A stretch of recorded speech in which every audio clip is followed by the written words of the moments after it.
입장해 주세요.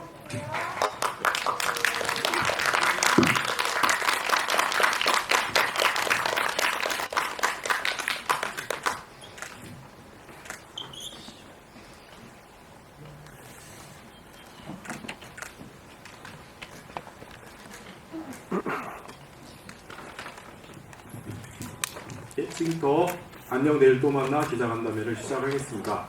우선 기자님들 질문을 좀 준비하시기 전에 제가 간단하게 가볍게 질문을 좀 드리도록 하겠습니다. 네 분께 모두 질문을 드릴 건데요. 서울국제 프라이드 영화제 개막작으로 선정된 이후에 오랜만에 언론에 이제 이 영화가 공개가 되었습니다. 간단한 인사말과 함께 개봉 소감 한마디씩 부탁드리겠습니다. 네, 안녕하십니까. 방금 보신 안녕 내일 또 만나를 연출한 백승빈이라고 합니다. 저희 영화가 2021년 11월에 이제 첫 프라이드 영화 개막작으로 상영을 하고 지금 이제 개봉이 결정이 돼서 2년이라는 시간이 걸렸습니다. 영화를 보신 분들 아시겠지만 영화 속에서 2021년이라는 자막이 몇 번이 나오잖아요. 그때는 이제 2년 뒤에 개봉할 줄은 사실 몰랐는데 조금 시간이 걸리긴 했지만 개봉한 게 너무 저는 배우분들한테도 너무 면목이 서는 부분이고 그래서 2년 동안 사실 그동안 여기 이제 주인공들이 어떻게 살았는지를 상상하게 만드는 또 시간이 될 수도 있어서 아쉽거나 섭섭하지는 않았던 것 같습니다. 그래서 개봉한 게 너무 행복하고 즐겁습니다. 네. 이석 배우. 네, 안녕하세요. 저는 안녕 내일 또 만나에서 동준 역할을 맡은 신희섭이라고 합니다. 와주셔서 감사합니다. 일단 저희가 촬영 당시에 코로나 때문에 이제 여건이 마땅치 않았었고 또 한창 겨울이었기 때문에 여러모로 많은 어려움이 있었거든요. 배우분도 그렇고 스태프분도 그렇고. 근데 그런 와중에도 사실 나름 따뜻하게 찍었고 그렇게 노력한 결과가 오늘 영화로 나온 것 같아서 사실 감사한 부분입니다. 개봉을 할 수 있다는 것 자체도 그렇고 요즘 여러모로 많이 힘든 부분이 있는데 개봉 자체를 너무 감사드리고 앞으로도 13일날 정식 개봉을 하게 되면 많은 분들이 보시고 또 어떻게 보셨는지 얘기도 많이 듣고 싶고 네 그렇습니다. 와주셔서 감사합니다. 네, 안녕하십니까. 저는 안녕 내일 또 만나에서 신희섭 선배님이 맡은 동준의 어린 시절을 연기한 홍사빈이라고 합니다. 일단 20년도에 이 영화를 찍으면서 저는 굉장히 너무 즐겁게 찍고 또 마음적으로도 풍요롭게 찍었던 것 같아서 21년도에 프라이드 영화제에 이 영화가 나오고 얼른 관객분들에게 이 영화가 갔으면 좋겠다 이런 생각을 하다가 올해 또 이제 개봉을 하게 돼서 너무 기쁘고요. 많이 응원 부탁드리고 많이 또 도와주십시오. 9월 13일입니다. 신기혁 배우님. 네, 안녕하세요. 저는 영화 안녕 내일 또 만나에서 어린 강현 역할을 맡았던 배우 신주혁이라고 합니다. 저도 감독님하고 배우님도 얘기하신 것처럼 되게 2년이라는 어쨌든 시간 이후에 이 영화가 영화관에서 정식으로 개봉할 수 있는 것만으로도 정말 감사하고 그렇게 도움 주신 모든 분들께 너무너무 기쁘고 감사하다는 말씀을 전달해드리고 싶고요. 그리고 저희가 겨울에 촬영을 했었어요. 근데 저도 기억이 엄청 추운 그 겨울과 코로나라는 시기 속에서도 굉장히 따뜻하고 정말 뜨겁게 찍었던 그런 추억으로 갖고 있어서 영화를 정말 많은 분들께 보여드렸으면 좋겠다라는 마음이 있었는데 이렇게 보여드릴 수 있게 되어서 정말 너무너무 기쁘고요.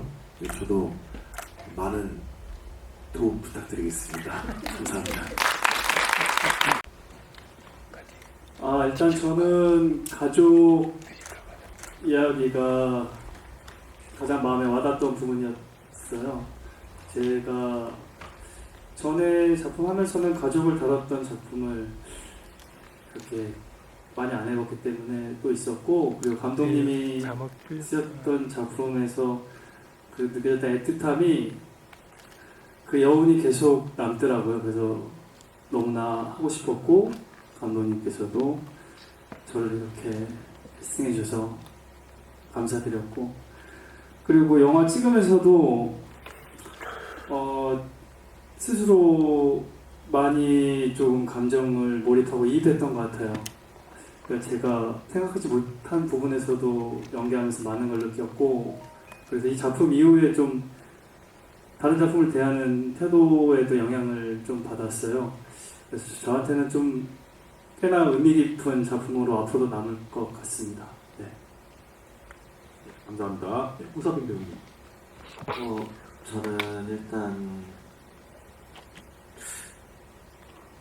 심석 선배님께서 말씀하신 것처럼 가족 이야기를 한다는 것도 저한테 굉장히 뜻깊었고, 배우로서 또 그리고 동시에 과거의 인물, 어떤 기억 속에 남아있는 인물을 맡아서 두 배우가 한 인물을 해볼 수 있다라는 것도 저한테는 되게 큰 경험이었고, 그래서 나중에 영화가 나왔을 때 심희석 선배님하고 저하고 이게 어떻게 교차가 될까 이런 것도 되게 저한테는 흥미진진해서 되게 기대하는 마음으로 얼른 찍고 싶다 이런 생각밖에 없었던 것 같습니다. 신변 배우님. 네, 저도 어린 강현이라는 인물이 감독님하고 얘기했을 때도 굉장히 매력적인 역할이어서 촬영에 들어가기 전부터 너무너무 기대가 됐었고요. 그리고 영화에서 보면 어쨌든 표제적으로 평행우주가 많이 나오는데 그런 어떤 일상 속에서도 굉장히 선택을 하고 그 다음이 있고 그 다음을 좋을 때도 있고 싫을 때도 있고 이런 어떤 과정들이 어떤 특별하고 막 대단한 어떤 소재보다도 훨씬 더 우리랑 밀접하고 좀 자연스러운 이야기지 않을까. 그래서 오히려 보시는 분들이 굉장히 편안하고 한편으로 굉장히 공감을 많이 하면서 볼 수 있지 않을까라는 게 좀 매력적이었던 것 같아요. 그래서 빨리 많은 분들이 봤으면 좋겠습니다. 네, 그 영화를 보셨으면 영화에도 등장을 하는데요. 그 안녕 내일 또 말하는 동명의 그 책이 있습니다. 한국에도 번역이 되어 있고요. 그 이야기도 그 한 인물이 과거의 어린 시절에 이제 어떤 애틋한 감정을 가졌던 그 친구에 대해서 그 친구가 도움이 필요할 때 도와주지 못했던 것에 대한 후회를 안고 나이 든 노인이 되어서 그 시절을 이제 추억을 하고 그때 자기가 도와주지 못했던 것에 대한 후회로 만들어진 이야기였습니다. 제가 그 이야기를 읽고 제가 가졌던 제가 겪었던 10대 시절의 경험이 맞닿은 부분이 있어서 그 픽션과 논픽션을 이렇게 반씩 섞어서 만들게 됐고, 그 영화 속에 등장하는 그 실제 501호 그 이웃집 그 형 이야기는 실제로 제가 어린 시절에 겪었던 이야기들이고, 그 형에 대한 기억이 이 영화를 만드는 동력이 되었던 것 같습니다. 그때 그 이야기를 제가 어떤 영상 자료원 그 홈페이지 그 웹진에 칼럼을 썼었는데요. 그때 이제 그 칼럼이 영화 하고 싶은 책에 대한 이야기를 쓰는 칼럼이었어요. 그때 이제 제 개인적인 소회를 이제 썼었는데, 그때 이제 한 감독님이 그 칼럼을 보시고 영화로 만들면 좋을 것 같다고 자기가 이제 읽으면서 눈물을 흘렸다고 그러시더라고요. 그분이 그 의뢰인 만들었던 손영선 감독님이신데, 그분이 키가 엄청나게 크시고 체격도 엄청 어마어마하게 크신 분이에요. 그런 분이 눈물을 흘리는 이야기라면 영화로 만들어도 괜찮지 않을까 생각을 했었던 것 같습니다. 그 감독님이 나중에 영화를 보시고 에이 칼럼이 더 좋네 이렇게 얘기하실 수도 있겠지만, 저는 그 감독님의 이야기가 제 영화를 만드는 불씨가 되었다고 말씀드릴 수 있을 것 같습니다. 네, 심희석 배우는 제가 친한 감독님들 중에 그 김태곤 감독이라고 있어요. 굿바이 싱글이라는 그 김혜수 씨 나왔던 영화 만들었던 친구인데, 그 친구를 통해서 그 친구의 첫 영화, 첫 장편은 아니고 두 번째 장편인데 1999 면회라는 작업에서 처음 보고 되게 마스크가 좋고 관심이 생겼었고 이제 많은 분들은 아마 변호인의 윤중이 역할을 많이 기억하실 거예요. 그 영화 속에 너무 멋진 캐릭터였고 그 이야기를 너무 찰떡같이 잘 맞은 연기를 보여주셨던 그때 기억이 이 영화를 할 때 동준을 생각했던 부분과 맞닿아 있었던 부분에서 캐스팅을 했던 것 같고요.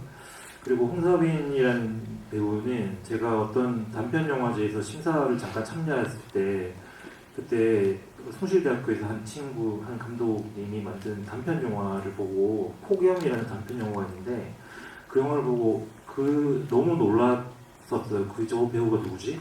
저렇게 신뢰를 주는 목소리를 가지고 있는 배우가 누굴까라는 해서 그 감독님한테 제가 물어서 연락을 드려서 그 분을 좀 알고 싶다. 그래서 여기까지 오게 됐던 케이스입니다.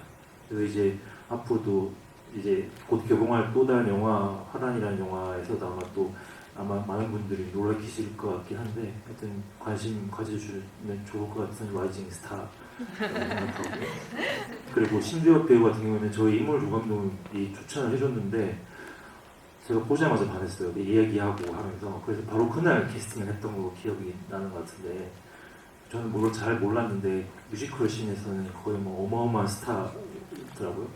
그래서 이 작업이 그의 이제 앞으로 다른 작업을 하는데도 조금이라도 도움이 되면 좋겠다는 게 제 굉장히 바람입니다.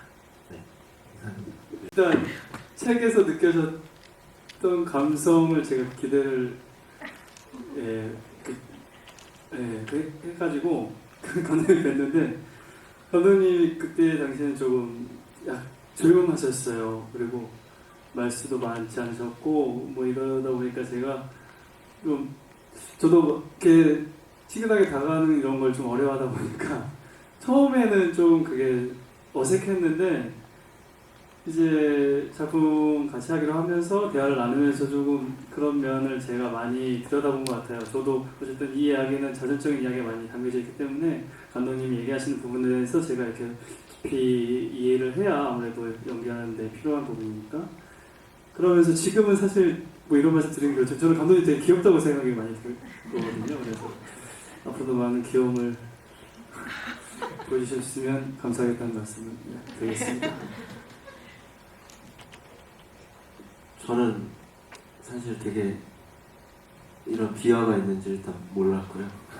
너무너무 감사한 말씀을 해주셔서 너무 기분이 좋은데 사실 저희 4명이 다 낯을 엄청 가립니다. 그래서 현장에서 오고 가는 말 한마디 한마디가 정말 보석 같고 귀를 기울여야 하는데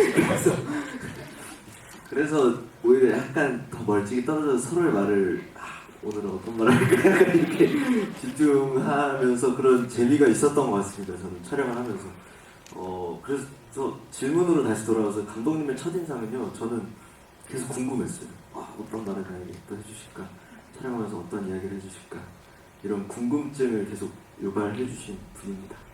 네.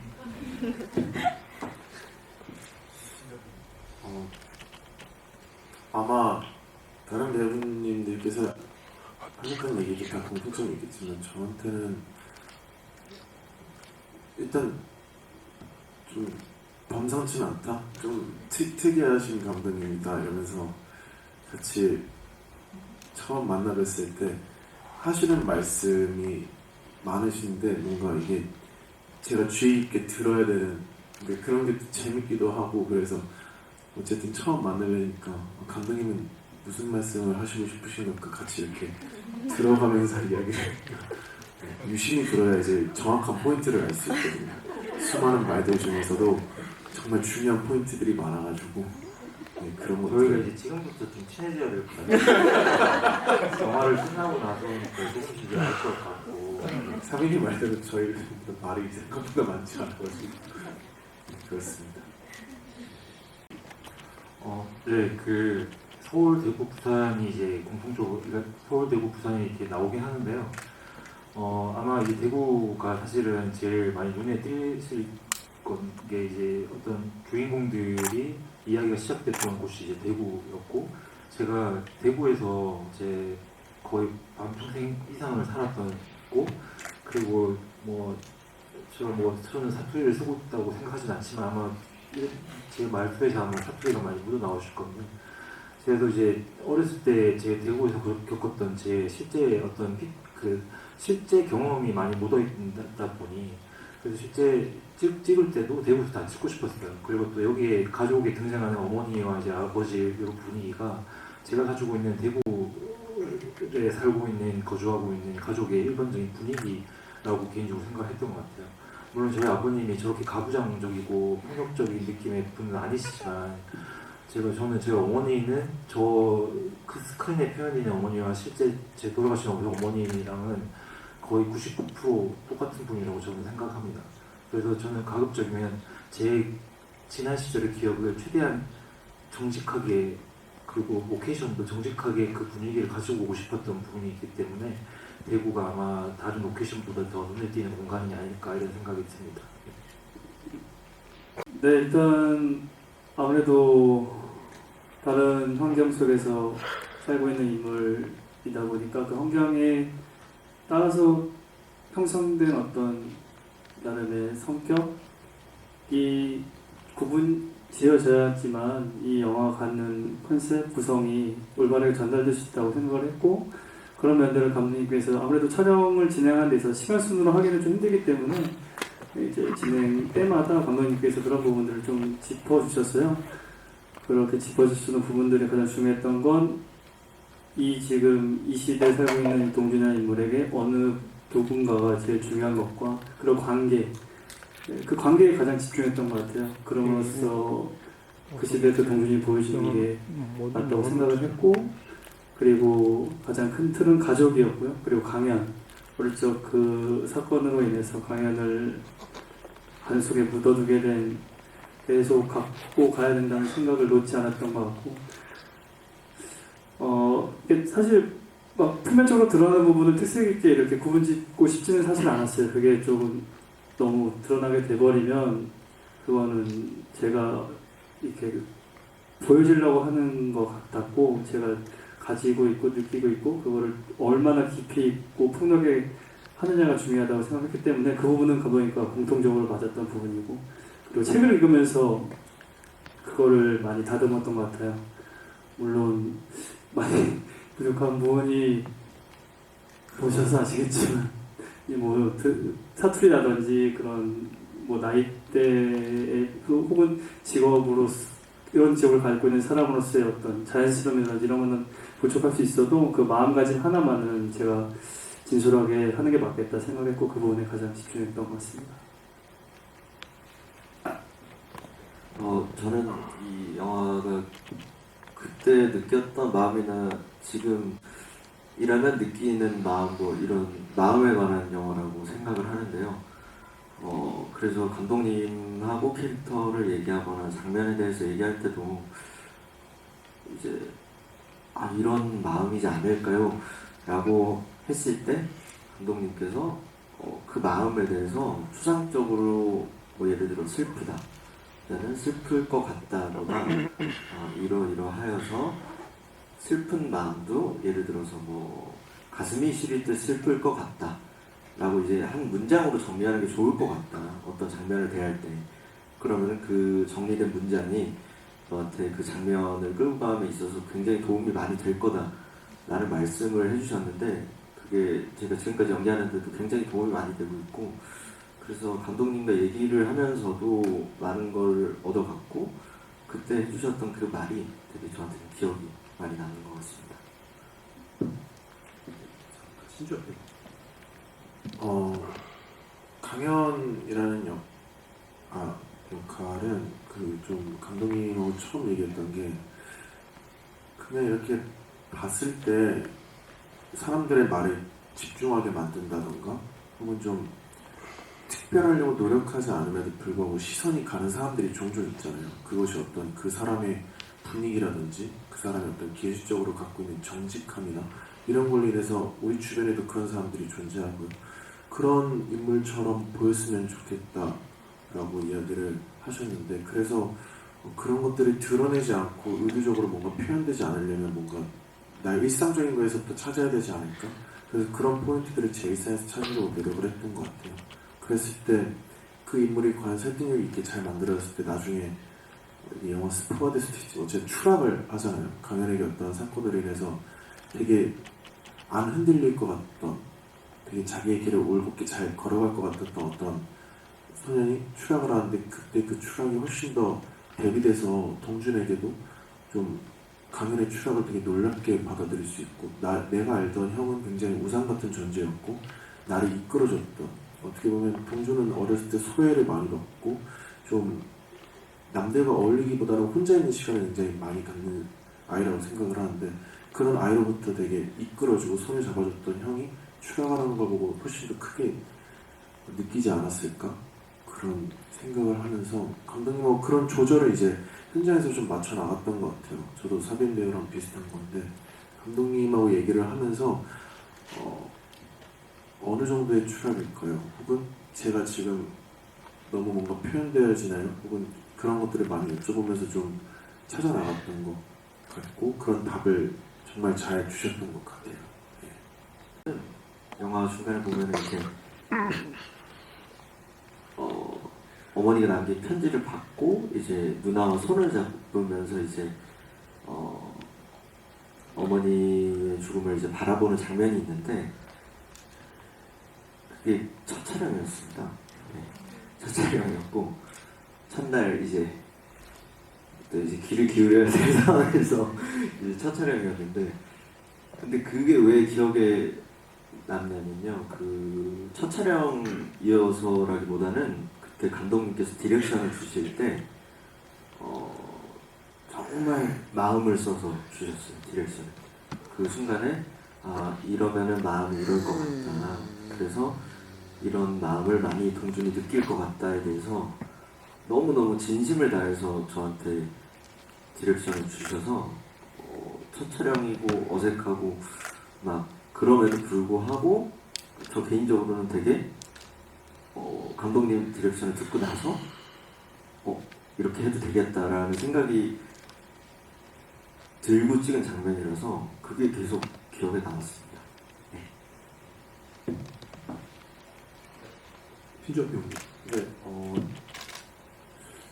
저는 영화에서 아버지의 차를 부시는 장면이 있는데요. 좀 재미난 얘기를 먼저 하면, 되게 추운 겨울이었는데 차를 부시니까 몸에서 열이 나가지고 좀 따뜻해지더라고요. 그래서 다른 촬영 때보다 좀 따뜻하게 촬영할 수 있었던 순간이, 일어났는데 따뜻했던 순간이었던 것 같고, 그리고 사실 그런 어떤 강한 분노를 느꼈을 때, 사실 차를 부시거나 그랬을 때, 대본을 보고 막상 할 때, 그리고 상상을 했을 때, 저희가 그런 행동을 하면 보통 사람이 해소가 되거든요.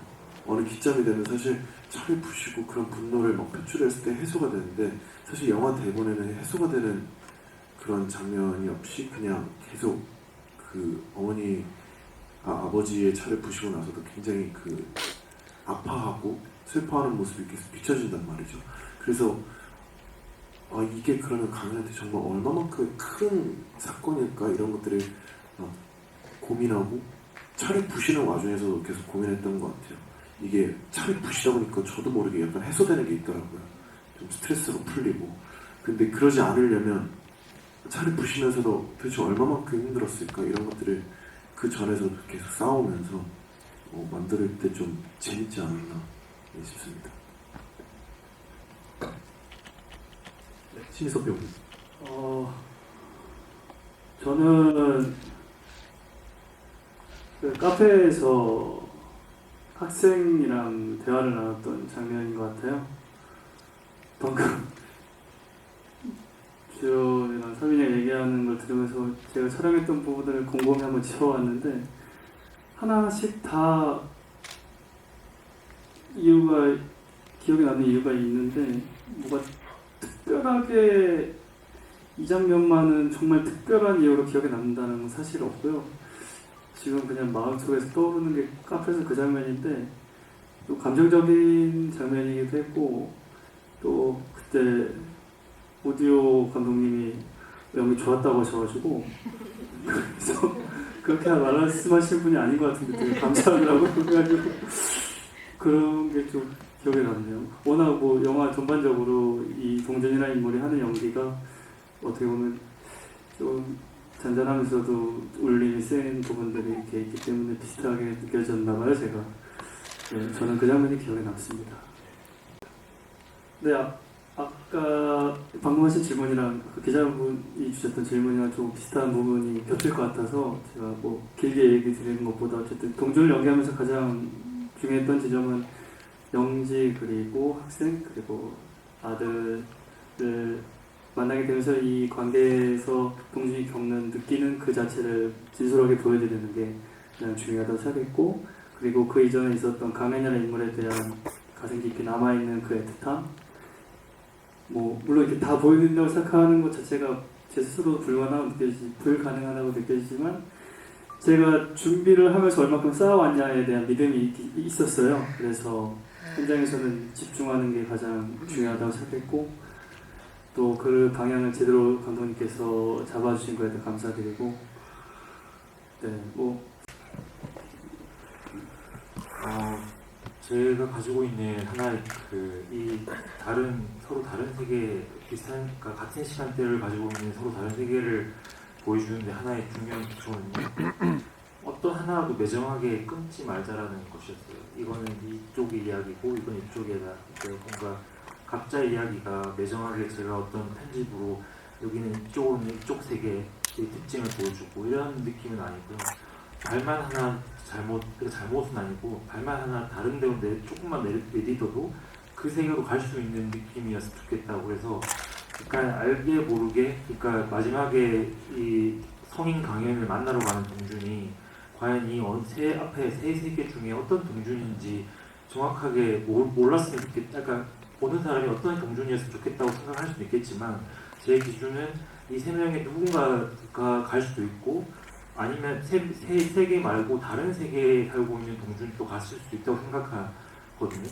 그래서 지금 영화 안에는 세 곳의 이야기만 보여드렸지만, 그래서 영화 바깥에서 그러니까 이 영화가 보여주지 않는 이야기 속에 있는 동준이 갔을 수도 있다고 생각이 들어서 결국에는 이 편집점에 대한 질문을 이제 정리하면 어떤 하나의 공간과 우주라도 서로가 다 링크가 되어 있고 그렇기 때문에 손만 뻗으면 갈 수 있는 곳이다라는 정도로 편집을 하고 이야기를 구성하자라는 것이 제 원칙이었습니다. 네, 저는 여러 가지 생각이 드는데요. 길게 말씀드리는 것보다는 저는 이 자리가 지금 너무 이 자리에 오기 전까지는 사실 아무 생각이 없었는데, 왜냐면 지금 개봉하는구나, 배우분들이 조금이라도 소개될 수 있는 무대가 마련해드려서 너무 행복하다라는 것이었는데, 지금 여기 남으셔가지고 저희들한테 질문을 해주시는 기자분들의 걸 보고 있으니 그래도 조금은 좋은 말씀을 좀 듣고 싶은 생각이 좀 있고요.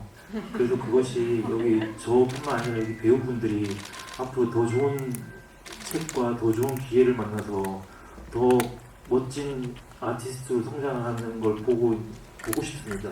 정말로.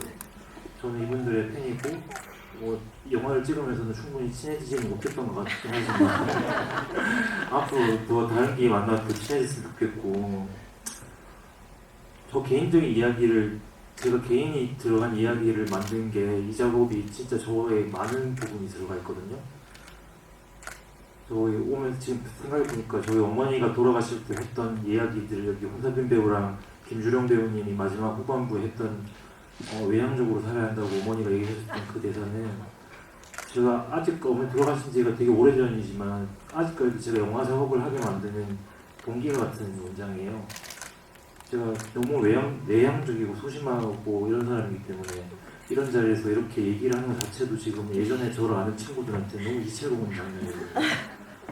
네, 그래서 조금이라도 이 작업에 대해, 이 작품에 대해서 좀 더 좋은 마음을 가져주시고, 네, 좋은 얘기, 장점 위주로 좀 많이 칭찬해 주셨으면 하는 게 제 너무 그런 바람입니다. 감사합니다. 네, 감독님 감사합니다. 대부분 시점으로 내분 꼭 원친이 되시길 바랍니다. 심석 배우님.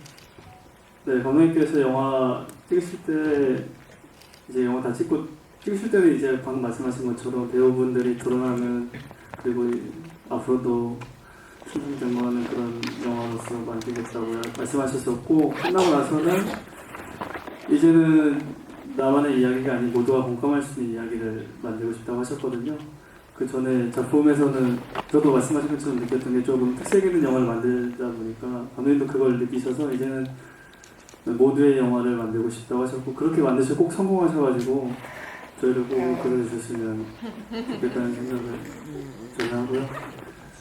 이렇게 와주신 관객분들도 기자분들께 다시 한번 감사드리고, 13일날 개봉하게 되면 혹시나 주변에 이런 영화가 있으니까 한번 시간 내면 봤으면 좋겠다라고 넌지시 말씀해 주시면 정말 진심으로 감사드리겠습니다. 감사합니다.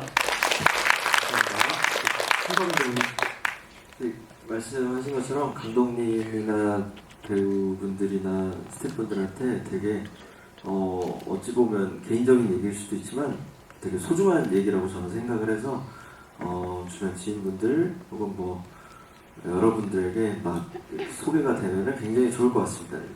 그냥 내일 또 만나. 많이 돌아주시고요. 9월 13일날 개봉이니까 또 많은 입소문이 나서 저희가 또 이렇게 자주 만나서 친해질 기회가 생겼으면 좋겠습니다. 감사합니다. 후대표님. 아, 네. 저한테도 이 안녕 내일 또 만나라는 영화가 굉장히 저도 개인적인 얘기일 수도 있지만 특별해요.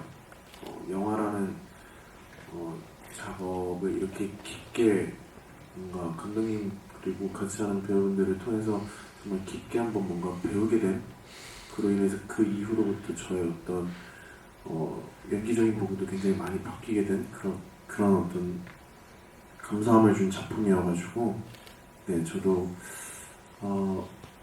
충분히 공감이 되는 이야기가 많다라고 생각을 해서 많은 관객분들이 와서 영화 가족분들끼리 다 같이 손잡고 오랜만에 극장에 놀러 오셔가지고 즐겁게 따뜻하게 보셨으면 하는 마음이 큽니다.